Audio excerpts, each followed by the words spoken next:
You're listening to Satellite Sisters. What's a satellite sister? The person you call when the best thing in your life happens or the worst. The person that gets you up, gets you going, and gets you through. And every once in a while, changes your mind. This podcast is part pep talk, part weekly check-in. Like grabbing coffee with a friend. Thanks for being here. Welcome to the Satellite Sisterhood. You're listening to Satellite Sisters. It's great to be with you today. I'm Leanne Dolan in Pasadena, California. I'm a writer and producer, but today is our special travel show, our summer travel extravaganza. And so our question of the day today is, what is your dream vacation or dream trip? I'm going to think about mine, but Julie, what's yours? Okay, for me, it would be my whole family, my sons, my daughter-in-laws, grandchildren on a beach. Okay. Nice family vacation where I have no responsibility for cooking, cleaning, or laundry, and there's no whining and no sunburns. That would be the dream. Okay, so it's not even about the place for you. It's no, the behavior. The behavior. Yes, Liz. Yes. I mean, that pretty much makes it or breaks it on a trip, Liz. That's true. Okay. How about you, Liz? Okay, this is Liz. I'm the middle sister. I'm in Santa Monica. Like the moment you asked this question, I was like, Zanzibar. I don't know why. I really, all of those Indian Ocean islands fascinate me. The Seychelles, Zanzibar, Madagascar, the Maldives. Any of those would be fun. But Zanzibar is the most fun to say. So that's why I said it. Okay. How about you, Liam? Well, I am, my next book is set in Santa Fe. So parts of it are set in Santa Fe, and I haven't been to Santa Fe in a long time. So I do need to make a trip back to Santa Fe. And so, trying to nail down some dates in June. So, and then the dream part of it is that I'm going to leave the dog at home. So that's... He's listening right now. So I found traveling with the dog, well, great. It does limit some of your destinations. So and your accommodations too. Yes. All right. Today on the show, we're talking to Lauren Bates. She is the founder of Wild Terrains. It's a women-owned, women-focused travel company. We've talked to Lauren before in the past, and she just is a really sound person to travel with. Liz, you mentioned you feel like she's calm. She really knows what she's doing. Right. So people have fears or anxieties or, want to go to Iceland. We're going to hear all about what Lauren has cooking at her company in 2022 and 2023. We're excited just to have her back. It's nice to reconnect with former guests. Julie, you have some packing hacks for us. I do. I mean, I scoured the internet for the best tips on how to pack. I have some hacks for each one of you. Yes. Okay. Okay. Sounds good. We have some travel related entertaining sisters. And then I have a travel apps quiz. Which one would you actually use? It's a list of some good travel apps. Okay. But Jill, let's start with you. You were looking at the Facebook group and there was, some question about anxiety, right? Right. I mean, here we are having a show all about travel, and Teresa in our Facebook group raised the issue about the anxiety of getting back to travel. I mean, she's not sure she's there yet. And there was a very lively discussion on the group. Sonata as well said she had the opportunity to take a business trip, but she bowed out because it was going to involve airlines. It was just too soon. And you can understand that. Masks, no masks is pretty much chaos right now in terms of travel. I think we've seen a lot of incidents, in the news about unruly passengers. I mean, I think that increases the anxiety, do you feel that, Liz and Leanne? Well, my main problem thinking about travel is walking through the airports, Julie. I know. They're so far from where you check in to your gate. So, but all that other stuff, I think you worry about getting stranded somewhere, things like that. Yeah, a little bit. It's not it stopped me up until now, but I think I'm ready to get moving for sure. How about you, Leanne? I just sort of weighed the pros and cons. I mean, I'm headed off to Connecticut and New York next week. And I just felt like I was ready. I was ready. I've done everything I can on my end in terms of vaccination and boosting. I'll wear my masks. I'll wash my hands. I'll keep my head down. I feel like I'm I'm ready to head back out there. But it is still a little nerve-wracking. And I do think travel is a muscle. Like you have to exercise it, or Right. else it's much easier not to go places. Right. That's true. Yeah. I mean, the You comfort know? of our home.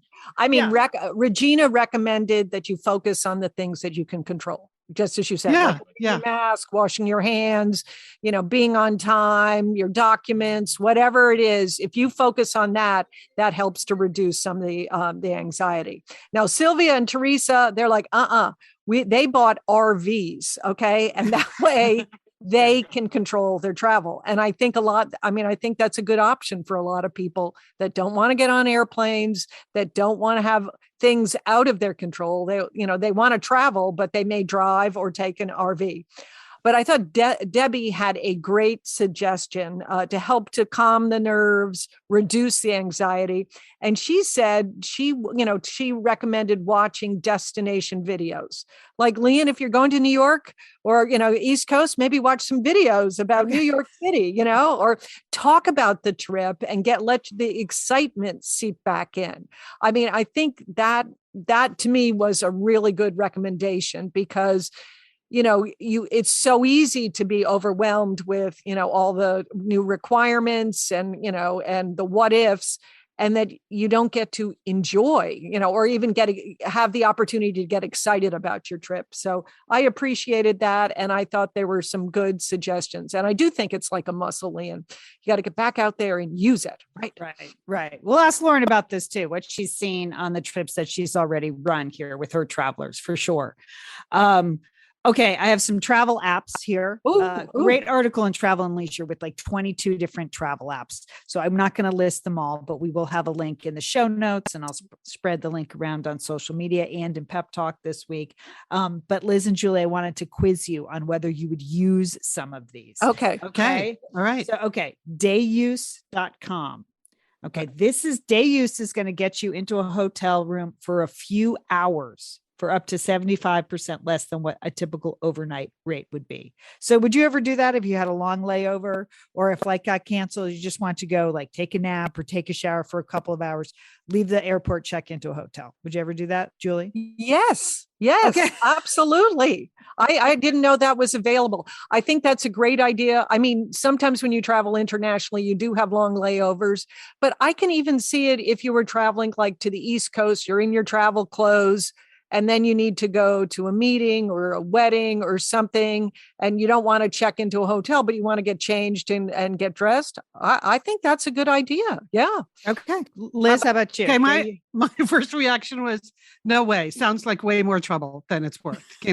By the time, but the way Julie described it, I can see why there might be reasons that you would want to do that. But if it's just a long layover, I'm not leaving the airport. I'm very good at sleeping in airports.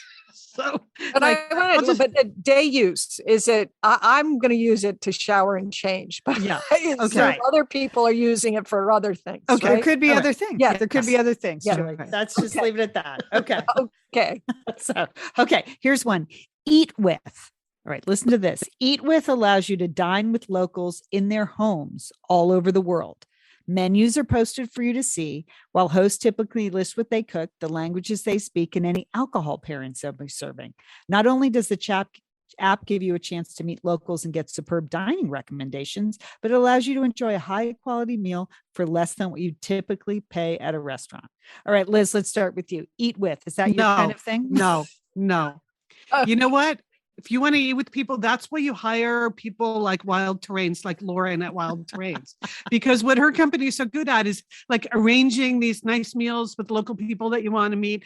I need a little more vetting than any kind of app is going to do for me. So I want a planner in the middle of that. Julie, how about you? Well, it sounds sort of like the Uber model, right? No.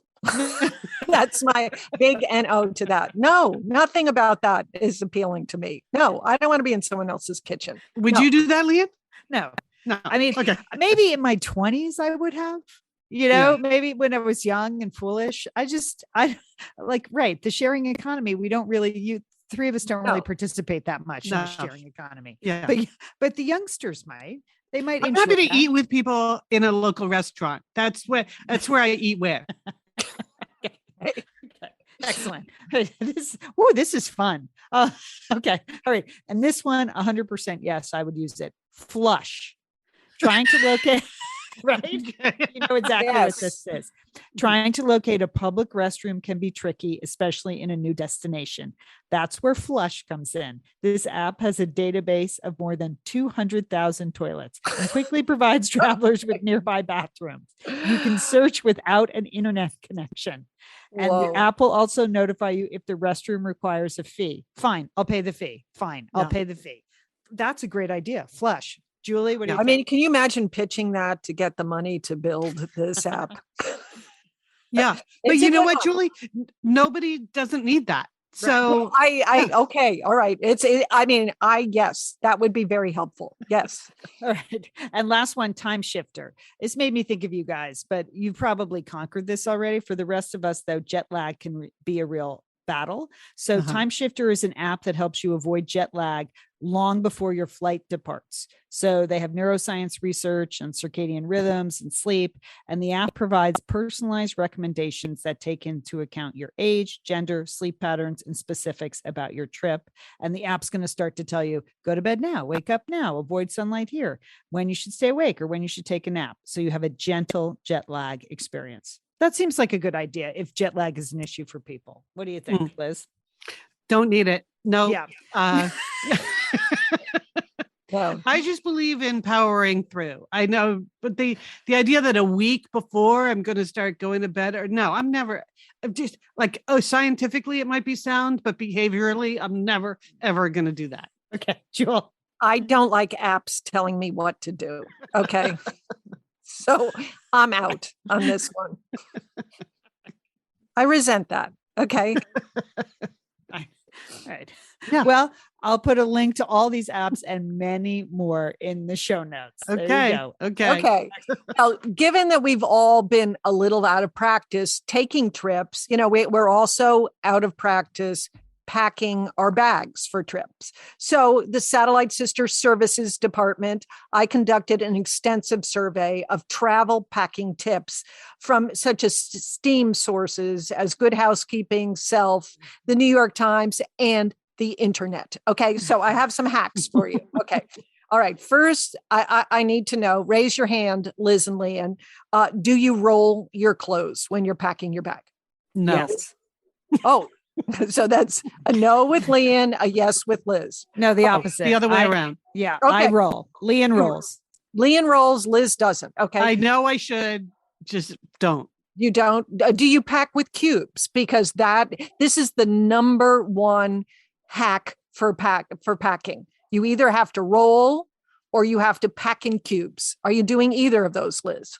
I am not doing either of those two things. Okay. No. Okay. I'm stacking when I'm packing, right? No, that's not good at all. Okay. Okay. And I was a little confused with the rolling versus the cubing, but I do believe you're supposed to roll inside your cubes. Leanne, do you have cubes in addition to your rolling techniques? Yes, I do. I roll and I cube. Okay. Wow. Okay. Both. Superior. Yep. Okay, Liz, you're way behind on that. Okay, Liz, do you ever make a list? Okay. No. When you're packing. I mean, you travel the world. I don't know how you're doing it. I just have everything kind of ready to go, Joel. That's the way I roll. That's, okay. Because I do, especially in my previous job, I traveled a lot.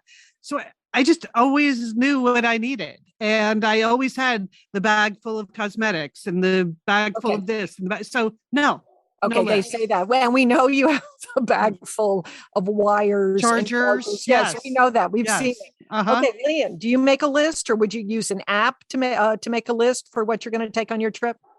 I don't need a list. No. I mean, I put it in I start making a list in my head, Okay. So I put the clothes out. I mean, this is pretty much common sense, but I mean, Liz has to go back. She really does need to work on the rolling or the cubing for that. Okay. But now I want to get to some of the hacks that I just, I don't know if you'd ever use it, but I've one for you, Liz, and it's the pillowcase hack. Okay. Now listen carefully. You need 2 pillowcases. one with a zipper, one without a zipper. Okay, so you pack your bag however you're going to pack your bag. Okay, just stuffing things, whatever. Then all the extra stuff you want to bring, those sweaters, extra dresses, shoes, whatever. Well, shoes wouldn't that be that good, but all your extra clothing, you put that in the pillowcase. And then you put the other pillowcase, the stuffed pillowcase in the pillowcase with the zipper. And then you have a pillow to take on the plane with you. Do you see? What the? Okay, come on. Seriously? No, this is Liz. It was on the internet. It was a big TikTok thing. I can see why you might not want to put shoes in it then, if you're trying to use it right. as but a don't you see? I guess I can theoretically understand what's happening here. Yeah, you have a pillowcase stuffed with sweaters. Okay. Right. And they don't give you pillows anymore. Right. You're not making a list, all your bulky clothes, and you have a pillow. And I don't think, do you have to declare a pillow as an extra item? Because you still get a carry-on bag. And then, I mean, people carry pillows on planes all the time. Okay. How about that? All right. Okay. Well, just consider it. And Lian, finally, a hack for you. Okay. Because I know you want your clothes to smell great. So here's a hack that you're supposed to do. Add a cedar chip or a cinnamon stick to your suitcase. Oh my gosh. I am going to add a cinnamon stick. You are? I would love that. That sounds yummy. Okay. Yes. I've never done that. Okay. I don't know who's putting wood chips in their suitcase. If you are, please contact us at Satellite Sisters. Okay. Or Liz. Okay. Yeah. If you go to a humid place and you don't want all your clothes to be damp. Okay. Here's a hack for you. A bag of rice. Okay. I'm sure you have one at your house. Yeah. And you put that in a little muslin bag and you stick that in your suitcase and it's good for high humidity places. And then all your clothes aren't damp. Okay. All right. And then if you drop your iPhone in the toilet, you can use it for that too. That right. If the number one bag travel tip anyone needs. Okay. I want to see you with the pillow on the next trip. I want to see that. These are all. Can I make it into one of those pillows that wraps around my neck, like a neck pillow? That would be hilarious. Yes. A neck pillow full of sweaters and t-shirts. Yeah. There you go. Okay. Good hacks. All right. I'm sure we have someone who is in the travel industry that can tell us whether a pillow is an acceptable carry-on. I think it's going to count as an item, but that's my theory. All right, Julie, those are good. Some of them were good hacks. Yeah. I'm just thinking, wouldn't the cinnamon just crack and yes, of course it's going to. Yes, Lian. Yes, it's a terrible idea to stick a stick in there. Yeah. But you could put like cinnamon tea bags in that would be good. And then they could break. Okay. And then you have little bits of tea all over everything. I'm going to try it out. And you have a lot of lavender in your garden. How about some lavender? Yeah, I hate lavender. So yeah. Because I hate cinnamon. That's funny. Okay. So you're down to a cedar chip. That the wood chips will not disintegrate. So just try that. I mean, I like the look of lavender, but it's too cloying up close and personal. All right. We had fun putting together a list of books with a real sense of place. People had great suggestions on the Facebook page, and I created a bookshop.org list out of them. I'm going to put it in Pep Talk if you're looking for some reading that's going to take you away. But everything from Beautiful Ruins by Jess Walters, The House of Spirits by Isabel Allende, The Bookwoman of Troublesome Creek by Kim Michelle Richardson, Fault Lines by Emily Itani, just Flynn Berry with Northern Spy, just books that are going to take you all over the world. That will be in this week's Pep Talk, as will a lot of additional travel information. So if you have not already subscribed to Pep Talk, please do. You just go to satellitesisters.com and a little sign up sheet will pop up within the first few seconds. And that's the best place to stay in touch with the show. I'm going to try to get a Pep Talk out this week. If it kills me. I will. Also, just a couple more things Lost and Found in Paris. Speaking of books that will take you away. This week is one of my Bring Your Own Book clubs. So if you have read the book and you want to talk about it, we will be talking about it on Crowdcast on, I do this every week. I forget to write the actual day and time down. It's Wednesday, right? No, I think it's Thursday, Liz. No, it's Wednesday. It's Wednesday, May 4th. Wednesday, May 4th at 7 p.m. Pacific. I'm sorry, 7 p.m. Eastern, 4 p.m. Pacific. So we have a bunch of people signed up, but all you have to do is register, give an email. It's free. It's fun. It's informal. You don't have to be on camera. It's not like a Zoom, but there's a good chat feature. So Wednesday, May 4th at 4 p.m. Pacific, 7 p.m. Eastern time. That's when the Bring Your Own Book Club for May is. So I'm looking forward to that. And then Connecticut and Long Island, I am headed your way. So information will be all over the place to sign up for my speaking gig at the Pequot Library in Southport, Connecticut on May 12th. And that's our home library. Remind people. Mhm. That's where we grew up, at the Pequot Library. Yes. Yes. And I have to say there are quite a few Satellite Sisters and Misters that have already signed up, which is great. I'm doing a free talk, and then there's a VIP reception afterwards. But then it will be a lot of my high school friends. And I'm hearing from a lot of people. I mean, the bottom line is I got to get my act together and really deliver, because it's and then I have friends coming down from the Vineyard and Block Island for that, which will be fun. Sheila's coming out from New York. So she's coming out. So that is May 12th in Connecticut. And then May 15th in Oyster Bay, Long Island at Theodore's Bookshop. And they are asking for people to pre-register, which is a great idea. They want to make sure they have enough room. And if you want to buy a book, particularly if you want to buy multiple copies of the book, it's a great idea to pre-order. Bookstores notoriously under order. Mm-hmm. So it is entirely possible that the bookstore will run out of books, even if you pre-order. So we don't want that to happen. We don't want that to happen. I don't want to go all the way to Long Island and run out of books for people who want books. So I have spread that link around. It will be in the show notes. I'll put it in the Facebook group. It'll be in Pep Talk. All you have to do is RSVP. And if you're going to buy some books, do pre-order so that you make sure you don't leave empty-handed.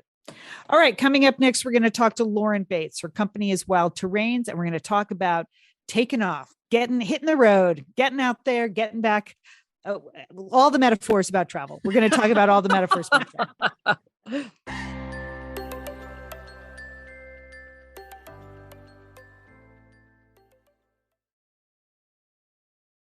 We are so excited to welcome back to Satellite Sisters, Lauren Bates. Lauren is the founder of Wild Terrains, which is a travel company that specializes in small group tours for women of all ages and life stages. That's us. That's us, sisters. Exactly. Lauren's company focuses on travel that is inspired and energized by other women and by making meaningful connections that cross generations and borders. Hey, Lauren, welcome back to Satellite Sisters. Thanks so much for having me. I'm so excited to be back. What did you miss most about travel over the last couple of years? I mean, what have you been doing, basically? A lot. I've missed a lot. I mean, I have been back to traveling since last fall. So I have probably about 10 or 15 international trips under my belt already. Wow. Impressive. Yeah, so I'm a pro now with the post-COVID travel experience. But I just really missed, getting dressed in normal clothes and meeting new people and eating out at restaurants. I think the same things everyone missed. Yeah. What, for the post-COVID travel thing, I mean, what are the differences that you've seen out there? I mean, besides all the testing, is there a feeling that you can put your finger on that's different, or is it the same? Yeah, I do think it's different. I think that there's sort of two sides of the post-COVID travel world. There's the anxiety side, which I'm seeing less now. But 6 months ago, our travelers had a lot of anxiety, taking their first international trip post-COVID. And so I think for a lot of people, they're still planning to take their first trip. And so there is a lot of anxiety that comes with that. But then on the flip Lauren, can side, I ask about that? Yeah.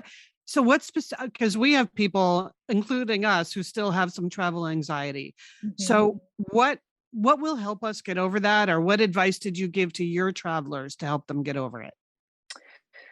Yeah, I mean, I think that the main thing to remember is we're aside from I'm an advocate of people being vaccinated and traveling safely. I think people, regardless of mask mandates, should still probably be wearing masks in airports and on airplanes just for that extra precaution. But I also think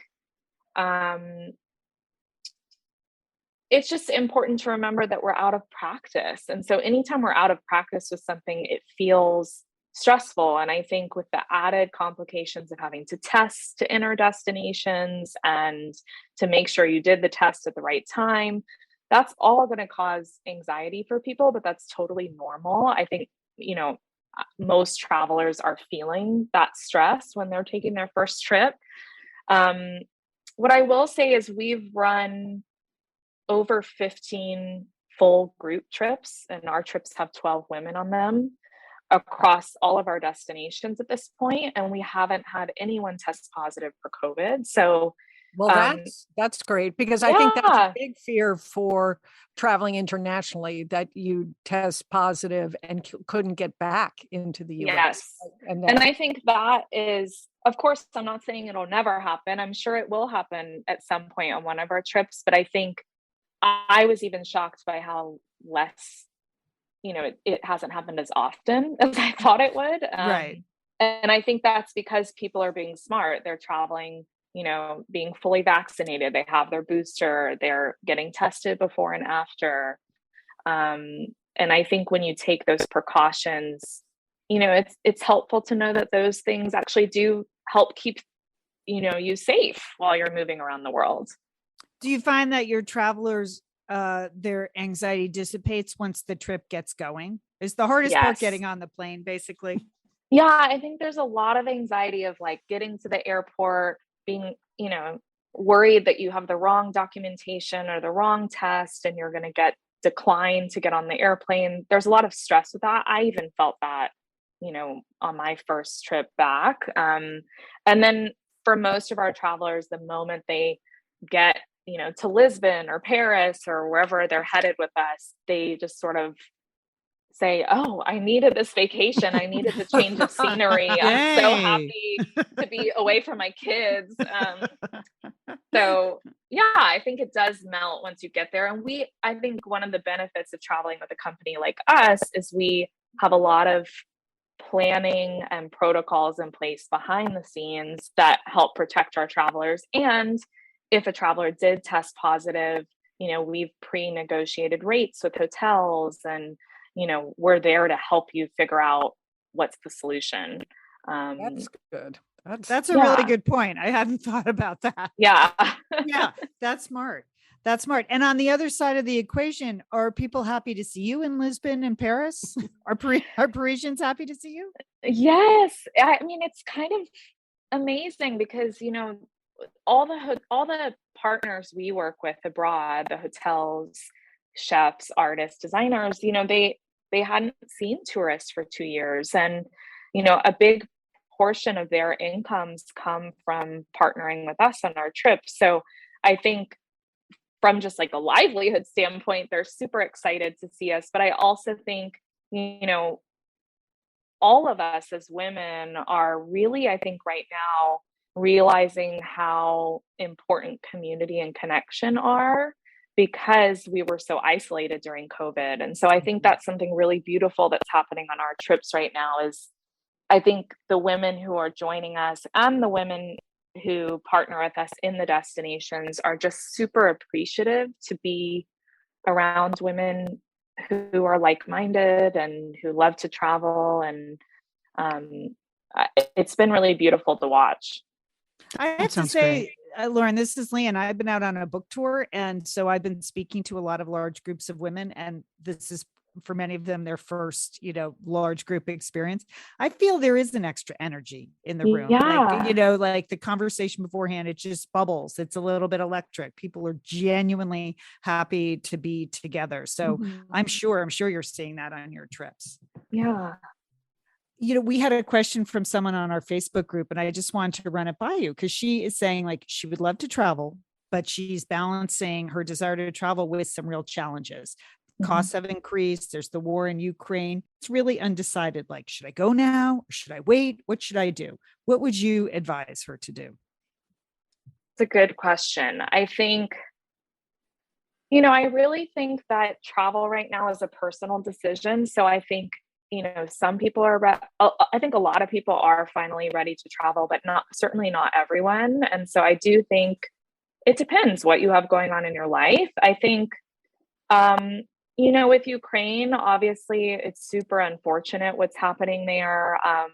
And I certainly wouldn't recommend traveling to Ukraine right now, or maybe, towns that are on the border of Ukraine. But I think the rest of Europe right now is perfectly safe. I just got back from France a couple weeks ago, and I spent 3 weeks there, and I felt really perfectly fine.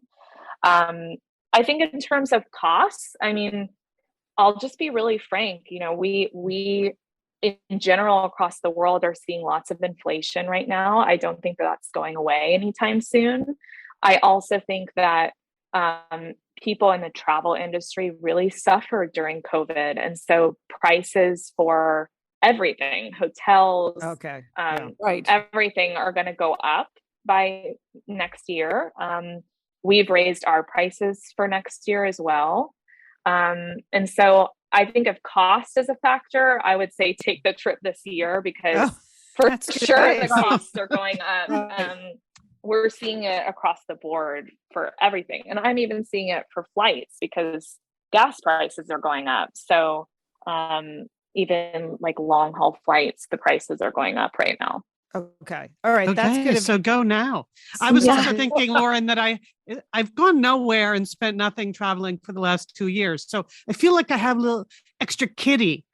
Yeah, just splurge. Go for it. Travel savings account that I didn't really do on purpose. So you have some new destinations. I know Argentina, France, and Iceland, which is exciting. All right, Liz, you were particularly interested in Iceland. What's happening in Iceland there for you, Lauren? What are you doing there? Oh, I'm so excited you asked. So I'm actually heading to Iceland for our first trip in 2 weeks. And we're doing Iceland a bit differently. So most of the group tour options for Iceland are centered around outdoorsy adventure trips, a lot of trekking and glacier climbing. And there really wasn't a travel company that is centered around women that was more focused on like the culture. And, Iceland's a really interesting place because it's considered the most equal country in the world in terms of gender equality. And so, we're bringing in, well, they're already there. We're bringing our travelers to a bunch of amazing women who are based in Iceland, who own businesses, who are involved in politics, who are professors. And so our itinerary certainly highlights the beautiful places in Iceland, and we do a bunch of outdoorsy, adventurous things, but we're also having like deep conversations about women's equality, and we're doing an outdoor spa day and a geothermal pool. Liz, it's right up your alley, Liz. I mean, with a summit included on the travel. Liz loves the summit. I like that part of it. I'm not quite up for trekking yet, Lauren, but anything that involves sitting in hot water, I'm up for. And I think Iceland has a lot of that. I mean, that's what makes your company so unique, is the combination of things you just described. Well, that sounds really great. Thank you. Yeah, I'm really excited about it. And it isn't intense on the trekking. So I actually think, you mentioned this earlier, we have a lot of different generations on our trips. And so what I've actually seen is we have a lot of women in their 50s, 60s, 70s, even 80s who have signed up for our Iceland trips, because I think there's not a lot of options for, people who maybe can't climb a crazy mountain in terms of trip options. Yeah. And as someone who never wants to climb a crazy mountain, that's nice. I mean, just maybe I could. I don't know. Just zero interest. Leon wants the unhiking trip, untrekking. Exactly. Do you need to watch Game of Thrones to go on Iceland trip? Because I haven't, but I would love to go to Iceland. I don't think you do. You just good. come with me. You'll be fine. No, you've also added Argentina to your destinations, and that's something that's a place where Julie and I actually went before the current unpleasantness and did some serious hiking. So, what is your Argentina trip? Yeah. So and I remember when you guys went to Argentina, I think I was scouting it around the time you were there. And our Argentina trip is amazing. I also just went on that one in February. It's 10 days. It starts in Mendoza, which is the wine country of Argentina. And then you spend a few days in Buenos Aires. And I actually lived in Buenos Aires a long time ago. So we pulled in the most amazing women chefs, artists, historians. There's an amazing leather goods company, so you can stock up on all, amazing leather products while you're there. And then from there, we go to Patagonia, and the Patagonia portion is centered around nature. We don't do a ton of, we do more like strolls and walks. We don't do intense hiking. You're speaking the Satellite Sisters language here with the strolling. Yeah, we stroll to a beautiful beach. We take photos. We have a picnic. It's very leisurely.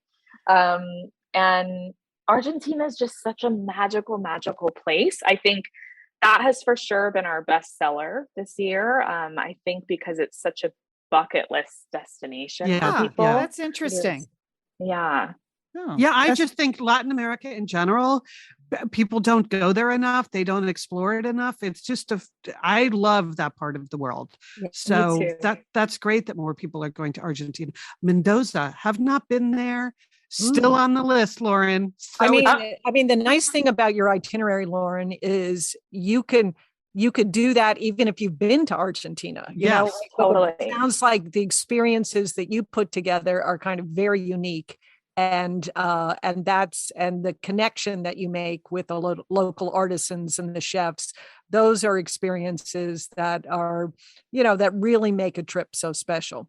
Yeah, I do think it's something that I've been focused on in all of our destinations. The trips are really designed so that if it's your first time, you're getting an amazing, overview of the place, but also if you've been there before, it doesn't feel repetitive. So we just launched France, and I just led our first trip a couple weeks ago, and almost every single traveler on that trip had been to Paris before. They'd been to France before. And at the end of the trip, they were saying like, wow, this trip made me fall in love with France. I will keep coming back and back and back because I didn't totally, I think France is one of those interesting destinations where a lot of the trips or itineraries you find can be quite touristy. And so we really try to like shake it up and do things differently so that if you've been there before, it doesn't feel repetitive at all. Lauren, the first time we spoke to you, your business was relatively new. And I remember you saying you were surprised that like more than just women were signing up. Like you were surprised that they were becoming multi-generational, either intentionally that you have mother-daughter trips that you've done, or just, as you said, women in their 50s, 60s, 70s signing up. We know we have a satellite sister going on your Iceland trip in a couple of weeks. They mentioned that on the Facebook page. What has that brought to your community? What has that kind of multi-generational dimension brought to your trips? It's honestly, I will say, maybe the most beautiful part of building this business. And it was so unexpected. I remember coming on Satellite Sisters, I think back in 2019, which was, we were only a year old. I thought I was building a travel company for women in their 30s and 40s. And now we are multi-generational. Almost every single trip has women in their 20s, 30s, 40s, 50s, all the way to 80s. We've had our youngest traveler has been 11 and our oldest traveler was 89. So it's really multi-generational. And we've even had like granddaughter, daughter, mother on trips, That's neat.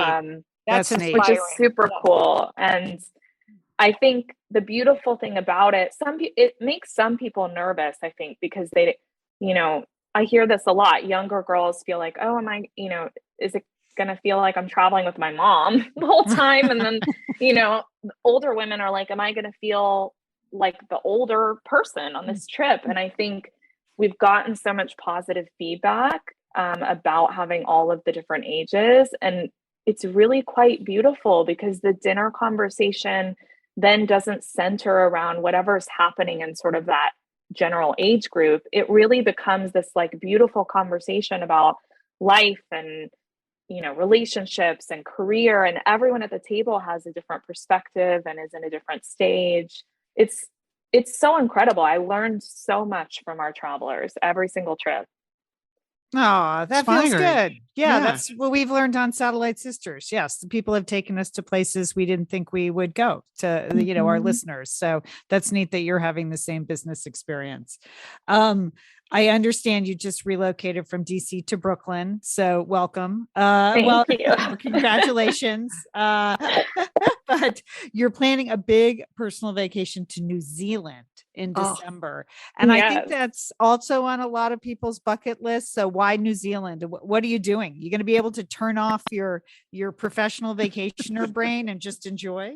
Yes. That was one of the goals, was to go somewhere where I could really, isolate. So I will, if you send me an email in December, I will not answer it. But I'm going to New Zealand. We're going with my boyfriend. We're renting a van. We're going to live in a van. Oh, yes. That's the way to see New Zealand. I hear. And so we'll, it'll be a good relationship test for us if we can survive the van and not showering in a real shower for 2 weeks. But I think for both of us, it was just a place. It looks so beautiful. I've never been there. And it just felt like, God, if we don't do it now, when are we going to do it? We just have to prioritize it. Mm-hmm. And it just opened up too, right? New Zealand for visitors. Mm-hmm. So that will be very interesting to see the reception you get, because they have been very isolated. They haven't had any visitors for 2.5 years. So that will be so fun. Oh, I'm jealous. That sounds great, Lauren. That sounds really great. Really like a fun trip. Really? I mean, for you in the van, yeah. Not for me in the van. No, my van days are over, Lauren. I'll report back. I think the multi-generational aspect sort of rules out the van. I want you to be scouting for nice hotels, Lauren, while you're there. I know. I promised I wouldn't work though, so I'll have to go back after that. There you go. Well, Lauren, thank you so much for joining us today on Satellite Sisters. Lauren's company is Wild Terrains. And, even if you just want to armchair travel, they have a beautiful website. I just like to go look at the hotels I'm not staying in places where Lauren's going, because your photography on your website is so great. Thank you. Just where are you off to next? What's the next trip that you're on? I'm going to Iceland and then France at the end of this month. Sounds fantastic. Well, thank you for joining us on Satellite Sisters. Come back anytime, Lauren. Thanks for having me.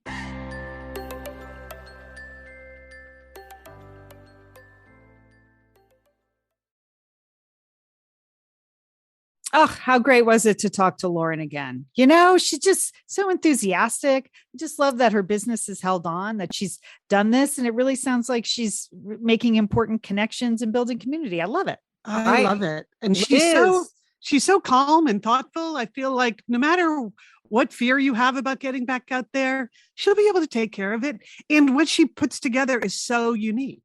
I know, Liz. I think we should go back to Argentina. That sounded great, to go to wine country.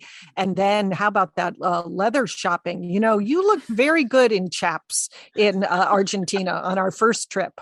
I think you should get some of those leather chaps, right? Yes, we did have to put the leather chaps on, but there was riding. But then there was also one time we were just walking through a field with a lot of ticks in it or something. And thorns. It had a lot of thorns. They weren't ticks, Liz. They weren't ticks. Okay. But you look very equestrian in those. So it would be worth the trip back, Right. It would be a totally different experience. Yeah. The next time I need a costume for a costume party, maybe having leather chaps on hand would be the way to go. Okay. Well, as long as we're talking about trip tips and other great places to go. Here's one that we've recommended before. Julie, recently you were talking about how great San Miguel de Allende in Mexico is, right? Yes, I loved that. It's a great spot, a great, for a girls' trip, a satellite sister trip. Yes, very interesting. Okay, well, here's a specific opportunity for people. Right before the current unpleasantness started, I went to something called the Box Sessions in Northern California that was hosted by a friend of the show, Laura Holson. So that was her first Box Sessions. Well, now this fall, she's doing the Box Sessions abroad, and it's a creativity workshop. It's in San Miguel de Allende. You go to like Potter's workshops by Dolores Hidalgo and the childhood home of Diego Rivera. Anyway, I'll put a link in the show notes if you're tempted to go to San Miguel, but want to go to something that is organized around an idea of unlocking your own creativity. October 23 to 29 this year, it's your chance. So I'll put a note in the show notes if you want to look into that some more. Okay, now we have a completely unrelated follow-up that I wanted to share with people because, sometimes we talk about things on the show. We never know what happens. You never know what happens. But here's one where the satellite sister wrote back to us and let us know what actually happened. So you may recall that a few months ago, I shared a letter from listener Deb, and we referred to her in the segment as Insurance Boss. She was looking for career advice. She had been at the same company for 16 years. Her husband was also at the same company in a different department. And somehow, even though he had less experience, he had a higher salary. And we won't get back into that, but that was irksome. And there were just she was thinking about, what should I do? So we recommended that, you need to go in and ask for more. If you don't ask, you don't get. That was tip number one. Tip number two was, and don't mention your husband's salary when you go in, because that's not really relevant in this situation. You need to get paid for what you do.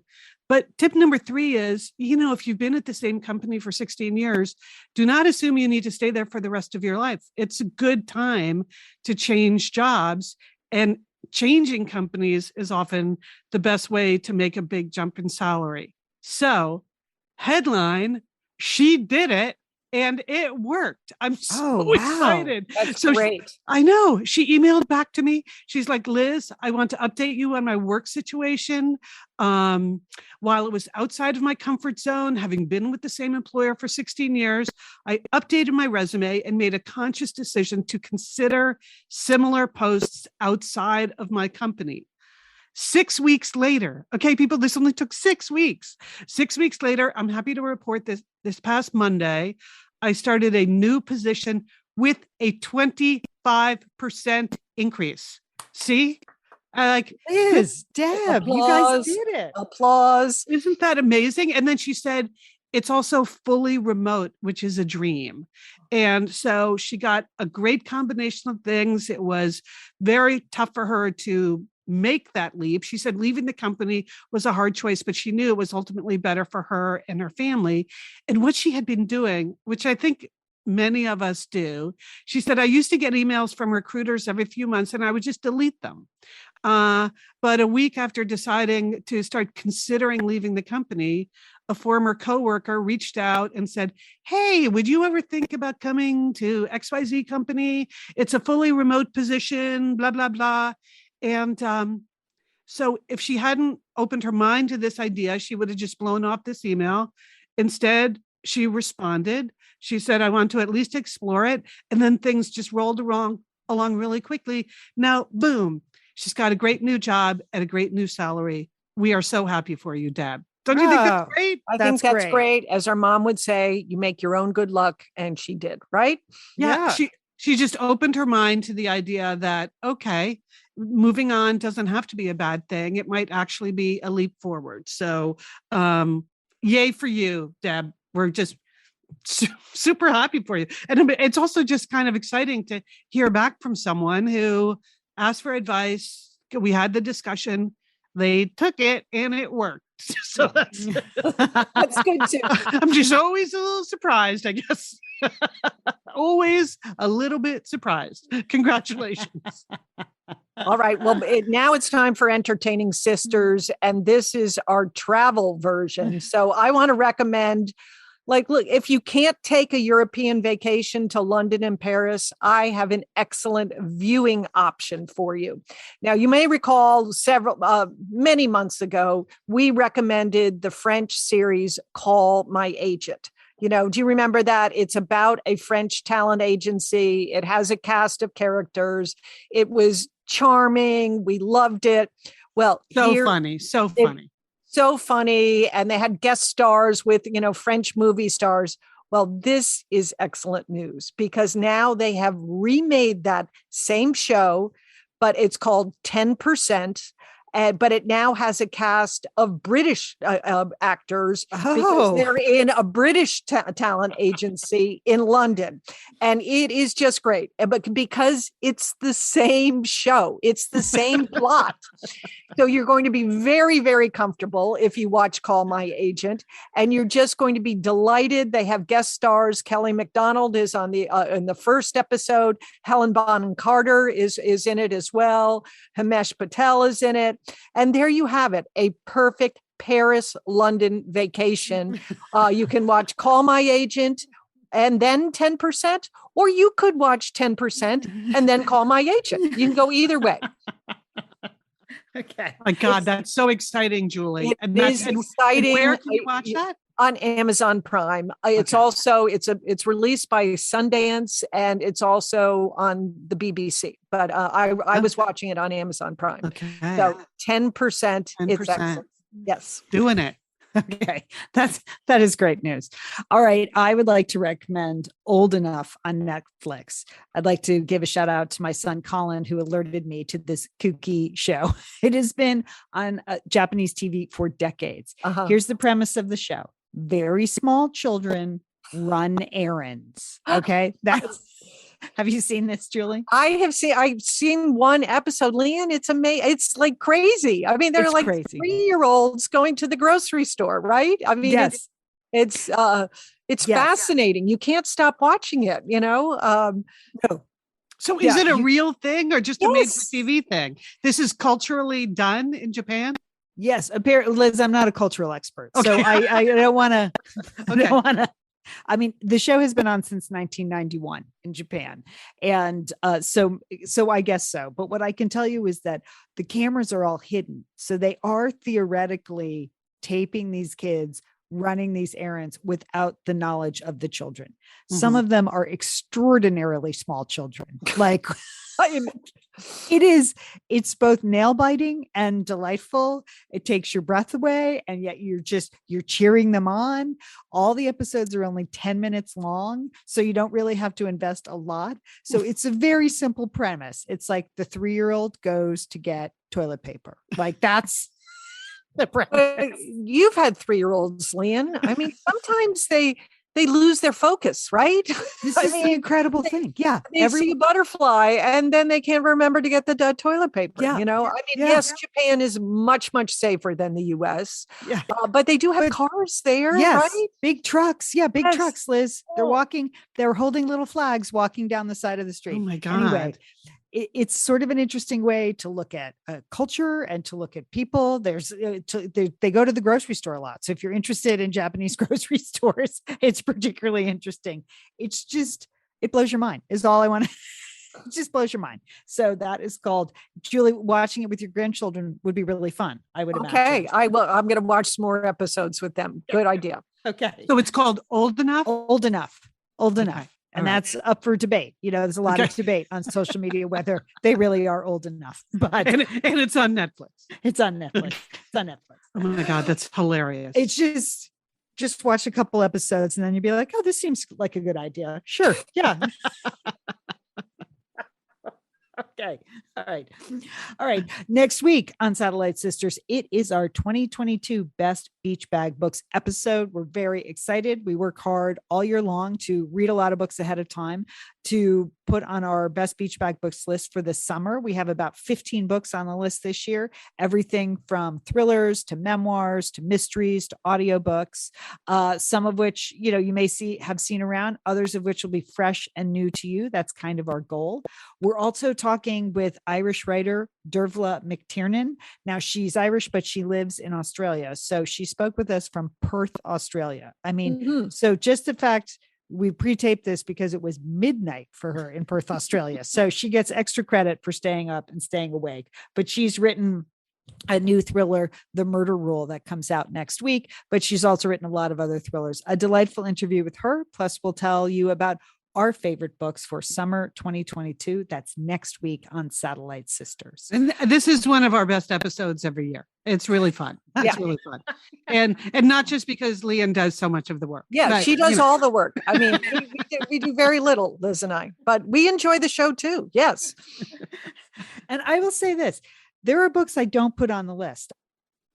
More than it's not like I just read a book and I put it on the list. I'm curating, I'm thinking of our people. They're all different kinds of books on the list. So I'm thinking of our people and, trying to push some envelopes and trying to get in the comfort zone. So I'm looking forward to the show next week. It's always fun to talk about books. Okay. We would like to thank Sergio Enriquez and Emily Loudermilk for working on Satellite Sisters. Sergio is our engineer. Emily does our great graphics.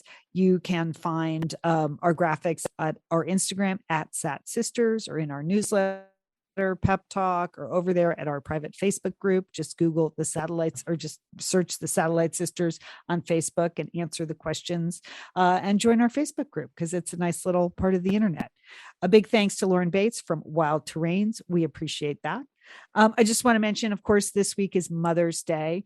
And, sometimes Mother's Day can be tough for people. And I feel like there have been some losses in the last couple of years. So we just want to send to people who have experienced the loss of their mom or the loss of their child. We've noticed quite a bit of that in the Facebook group, and we are thinking of you. This Mother's Day can be tough. For those of you who celebrate, we wish you all the best on this Mother's Day. We hope you have a great day. To-do list. Julie, what do you have?